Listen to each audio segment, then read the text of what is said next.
மூன்றுரை Araiyanar. Super. Munrurai Araiyanar is correct answer. பழமொழி நானூறுல பழமொழி என்ற முதுச்சொல் என்ற பெயரில் பயன்படுத்தியவர். பழமொழி என்று சொல்ல முதுசொல் என்று பயன்படுத்தியவர். ப்ரீவியஸ் கொஸ்டின் கேட்டிருக்கேன், நான் நிறைய முறை கேட்டிருக்கேன். பழமொழி என்ற சொல்லை முதுச்சொல் என்று பயன்படுத்தியவர் யார்? பழமொழி என்ற சொல்லை முதுச்சொல் என்று பயன்படுத்தியவர் யார்?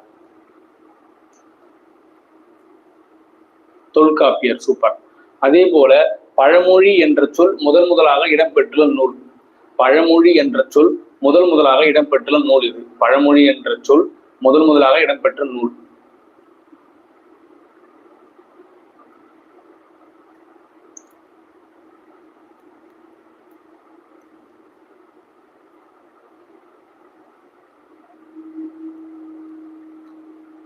சூப்பர்மா, நல்லா நோட் பண்ணிக்கங்க.